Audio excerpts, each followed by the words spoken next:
What's up, guys? Dave Van Auken back again. The red light is on. Back with us, the 3-0 newly minted and happy little belated birthday, Bella Mir. Bella, how are you? I'm good. How are you? Doing good, doing good. That was a lot there. Birthday a couple days ago, a week ago, 3-0 a couple weeks ago, UFC Fight Pass, XFN 381. How it's been a whirlwind for you. How's it been the last 2-3 weeks? Yeah, it's been kind of crazy from the fight, winning 3-0, and then having American Nationals for Jiu-Jitsu the week after on my birthday, and then going to Disneyland with the family afterwards. It was like very packed.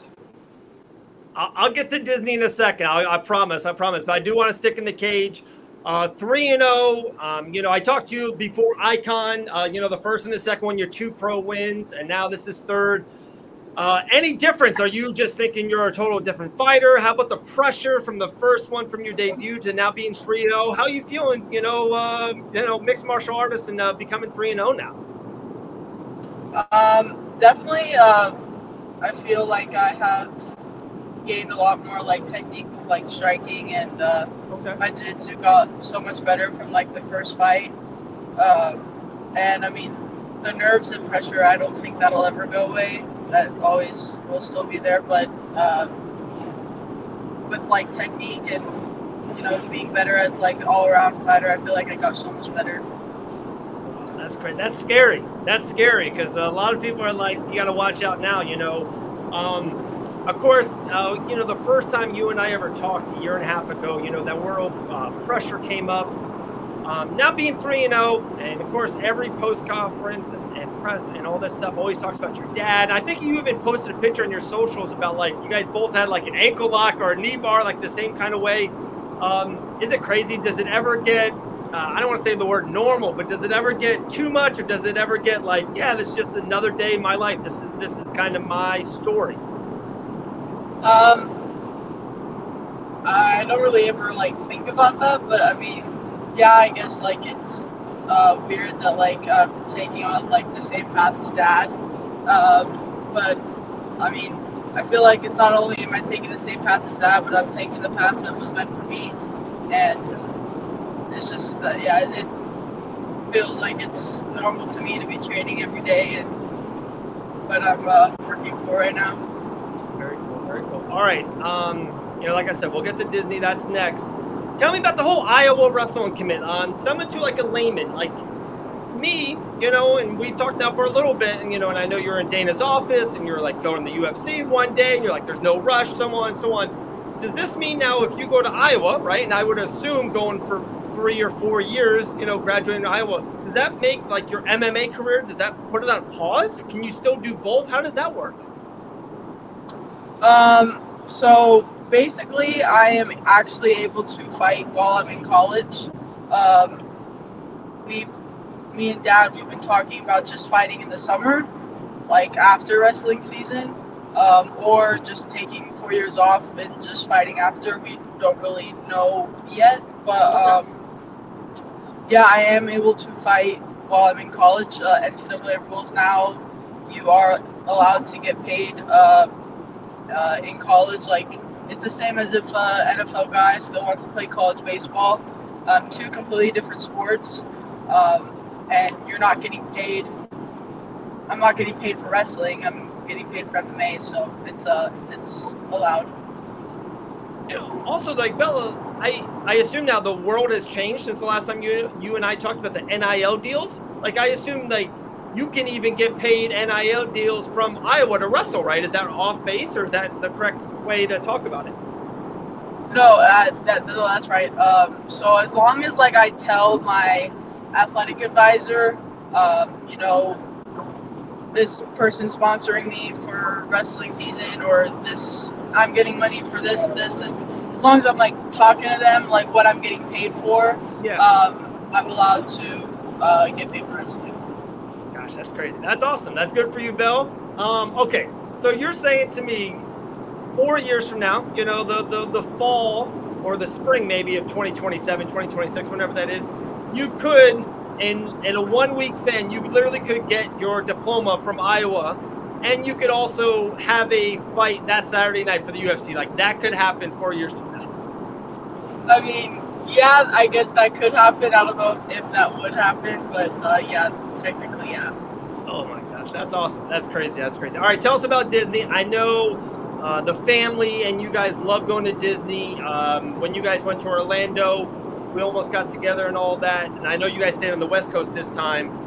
You know, what does it mean to being so busy, having the fights and so much going on to get away and get with the family and go to Disney World for a couple days, 3-4 days? What does that mean? It honestly felt amazing to take a break, just from like going from literally high school wrestling season to freestyle wrestling season to a fight to jiu-jitsu nationals. Like it was just like I literally had no break from literally October of last year. I didn't get a break at all, and so it like felt nice to like actually like take a breather for a little bit. Gee, look at you, dude. 19, Bella. Come on, you gotta take more breaks. You got the beach, you know, the lake. Come on, you gotta enjoy summer. I know. So crazy. It's so funny. So I was at PFL 6 just this last week in Atlanta. It was the Kayla Harrison show, and I kind of thought about you for some reason about. I love how the PFL, it's a tournament. To me, it's very wrestling, very tournament. You can kind of see where you're going to fight. It's all about points and getting there. Do you kind of like that platform? Do you know exactly what I'm talking about, the PFL platform? Or do you strictly love kind of the UFC, kind of, you know, the big name? And, you know, sometimes Pierre can win 3 fights and he's fighting for the championship. Yuri Prohazic, 3 fights fighting for the championship. That doesn't happen in the PFL. Like, you have to literally win the fights to get there. Which kind of method or way do you like better, or does it all have its own pros and cons?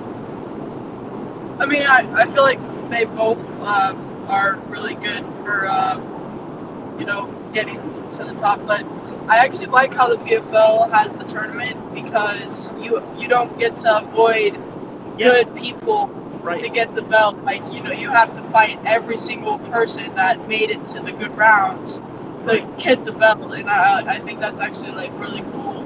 Unlike the UFC where it's like, oh, I'm going to fight this guy or this guy. Like, you get to choose who you want to fight. And because you get put in a bracket, you don't get to avoid the number 1 and number 3 seed in a wrestling tournament. You don't get to pick who you want to wrestle. You know, you're just pushed in there. Hopefully you get a good seeding and you just wrestle every good person that there is in the whole bracket. And I like that the PFL does that.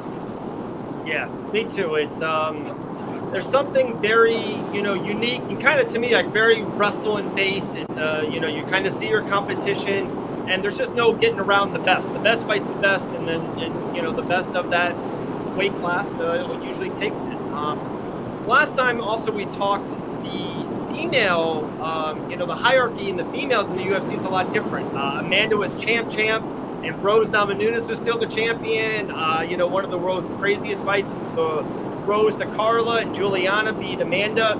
Just love your take kind of on the synopsis. Although Santos, a lot of people have Santos beating Valentina, but even that was a very close fight. Can you give me kind of the synopsis over the last year, 6 months of the kind of the higher end females in the UFC? I think, you know, a lot of the girls right now that were champs, like Rose, Amanda, Valentina, they've been in the sport for so long, it's like you can't really be champ for as long as they're willing to fight for it. And even Valentina, like, people thought Valentina lost that fight against Talia Santos. What's her name again?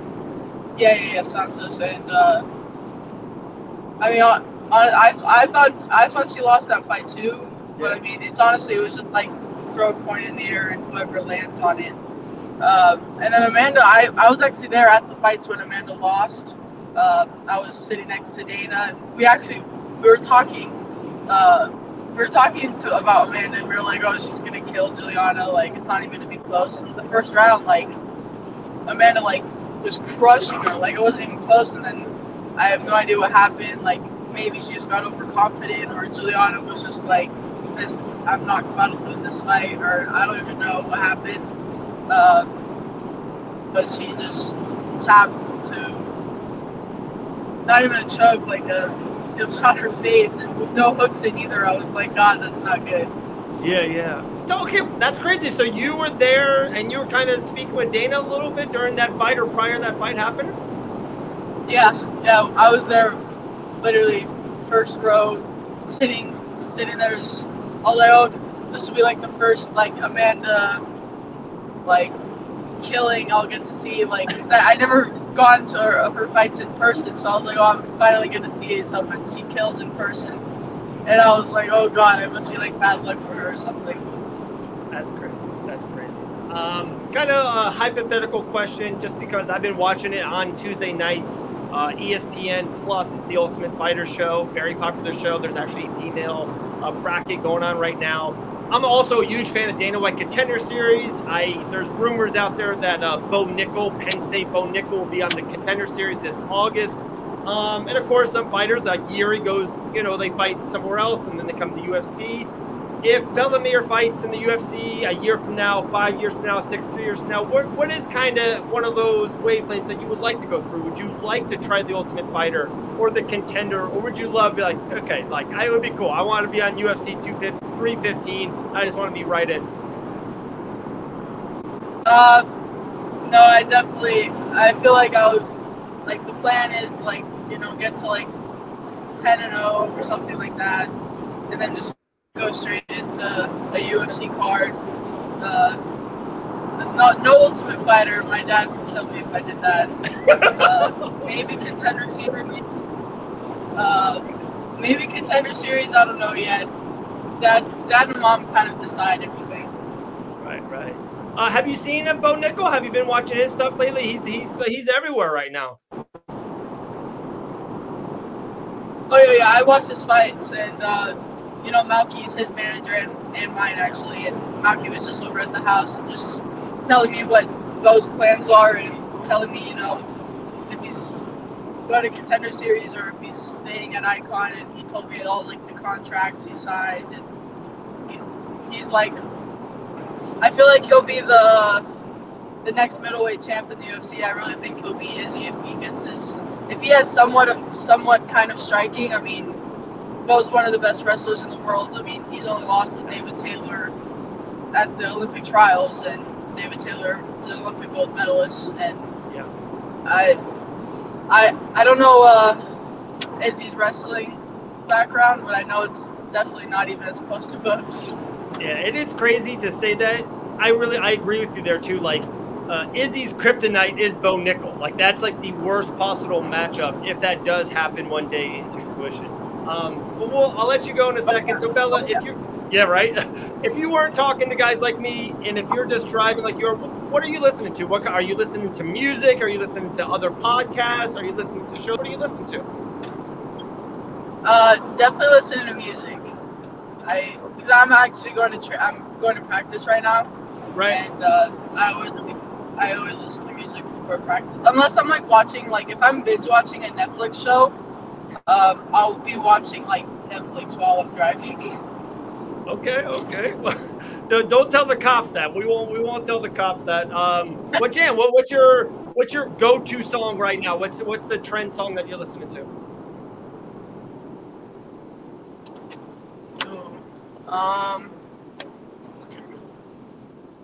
Woo! God, that's hard. Man. Now listening to that Sing 2 soundtrack, huh? Honestly, it just depends the mood I'm in. Like, if I am in, like, a pump kind of mood, I'll be, like, listening to rap music. Or if, like, I'm in, like, a goofy, funny mood, I'll be listening to, like, pop and, like Mariah Carey and, like, that kind of music. Okay. But it depends on the mood. I think my best song, like, the one song I know, like, I have to, like, go, like, hard at practice. I want to listen to Girls Want to Have Fun. That's a good one. I'm gonna remember that one. Man, Bella, huge fan. We've been talking for a little bit. You went on a really good run the last 2-3 weeks. I saw you at the BJJ tournament, XFN 381 with a dominant performance, 3-0. birthday. Bella, a lot. You know, you're living that good life right now. You're listening to One Republic. It's good times are happening. Yeah. Well, you're the best, Bella. Stay in touch. You know, hopefully everything goes well in college, and we'll talk to you real soon. All right. All right. Talk to you soon. Later, Belle. Bye-bye.